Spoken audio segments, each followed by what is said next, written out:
As shown in the figure, a metal rod makes contact and complete the circuit. ये एक wire है, ये resistance है 3 ओम और ये वायर होगी एक, और इसके ऊपर एक मेटालिक रोड है, ये रोड इसके ऊपर 2 मीटर पर सेकंड की स्पीड दे दी और इसकी लेंथ है 50 सेंटीमीटर, रेजिस्टेंस है 3 ohm. The circuit is perpendicular to the magnetic field with B is equal to 0.15 tesla. Resistance कितना इसका 3 ओम है.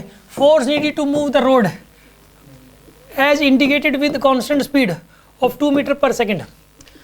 इसको ना अगर रोड को 2 मीटर पर सेकंड की कांस्टेंट स्पीड से चलाना चाह रहे हो आप, ठीक है, तो कितना फोर्स चाहिए होगा इस तरफ चलाने के लिए. भाई फोर्स इधर भी लगाना पड़ सकता है, इधर भी लगाना पड़ सकता है, कांस्टेंट स्पीड रहनी चाहिए.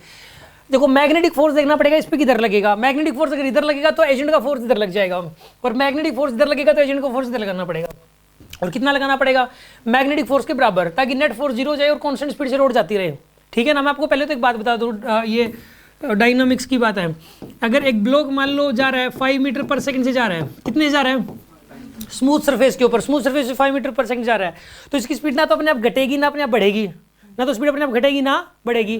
2 बंदे आए, एक ने तो इधर लगा दिया 10 न्यूटन का फोर्स और एक ने इधर लगा दिया 10 न्यूटन का फोर्स. अचानक इकट्ठे एक ही टाइम पे दोनों ने 2 फोर्स लगाई इक्विवेलेंट अपोजिट, तो भी ब्लॉक कांस्टेंट स्पीड से ही जाता रहेगा, इसकी स्पीड कम ज़्यादा नहीं होगी. समझ आ गई बात आपको? तो जितना इसके ऊपर मैग्नेटिक फोर्स लगेगा ना, एजेंट उतना ही फोर्स लगा दे, इक्विवेलेंट अपोजिट में लगा दे, तो नेट फोर्स 0, इसकी स्पीड कांस्टेंट रहेगी. शुरू में स्पीड 2 की दे रखी थी. अब सुन लो, एक बात बताओ, ये सारा सिस्टम तो स्टैटिक है, ये सारा सिस्टम क्या है यहाँ पे? स्टैटिक. ये रोड मूव कर रही है, कंडक्टिंग रोड. जब कोई कंडक्टिंग रोड किसी एक्सटर्नल मैग्नेटिक फील्ड में मूव करती है, जब कोई conducting road external magnetic field में मूव करती है, तो उसके ऊपर तो उसके अंदर क्या आता है? Induced EMF. उस इंड्यूस्ड ईएमएफ की वैल्यू क्या होती है? BLV. कितनी होती है? और ये BLV आने के लिए क्या कंडीशन है? तीनों एक दूसरे के परपेंडिकुलर होने चाहिए, तीनों एक दूसरे के परपेंडिकुलर. तो यहाँ पे है परपेंडिकुलर, वेलोसिटी इधर, लेंथ ऐसे, मैग्नेटिक अंदर, तीनों एक दूसरे के परपेंडिकुलर हैं. तो इंड्यूस्ड ईएमएफ कितना आ जाएगा इसके अंदर बताइए? BLV के बराबर आ जाएगा. B की वैल्यू कितनी यहाँ पे? 0.15. लेंथ कितनी यहाँ पे? 50/100. और वेलोसिटी कितनी यहाँ पे? 2. तो कितना आंसर आएगा? 0.15 वोल्ट. बैटरी लग गई इसमें 0.15 वोल्ट की. अब जैसे ही बैटरी की बात आती है तो पोलैरिटी की बात आती है कि लगेगी कैसे वो, ठीक है ना. तो बैटरी इसमें V क्रॉस B ऐसे लगेगी बैटरी, ऐसे लगेगी नहीं लगेगी बैटरी. अब ये बैटरी इसके अंदर लग गई तो ये ऐसे ऐसे करंट चलाएगी, इसके अंदर करंट चलाएगी. 0.15 वोल्ट की बैटरी है इसके अंदर, ये 0.15 वोल्ट की बैटरी है. अब करंट कितना चलेगा बताइए यहाँ पे? 0.15 डिवाइडेड बाई में 3, यानी कि 0.05 एम्पीयर करंट चलेगा जी. अब इस बैटरी को हटा दो, करंट का पता लग गया 0.05 करंट चलने वाला है.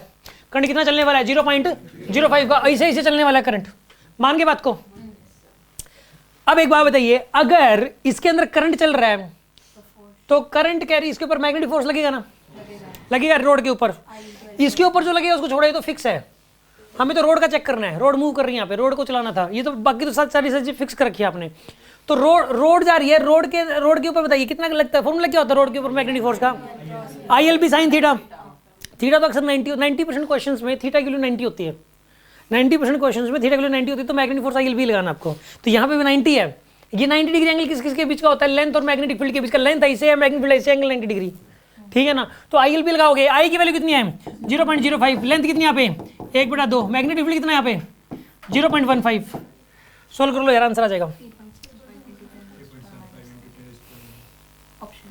कितना, कौन सा ऑप्शन करेक्ट हो रहा है? समझ में आ गई होगी बात आपको.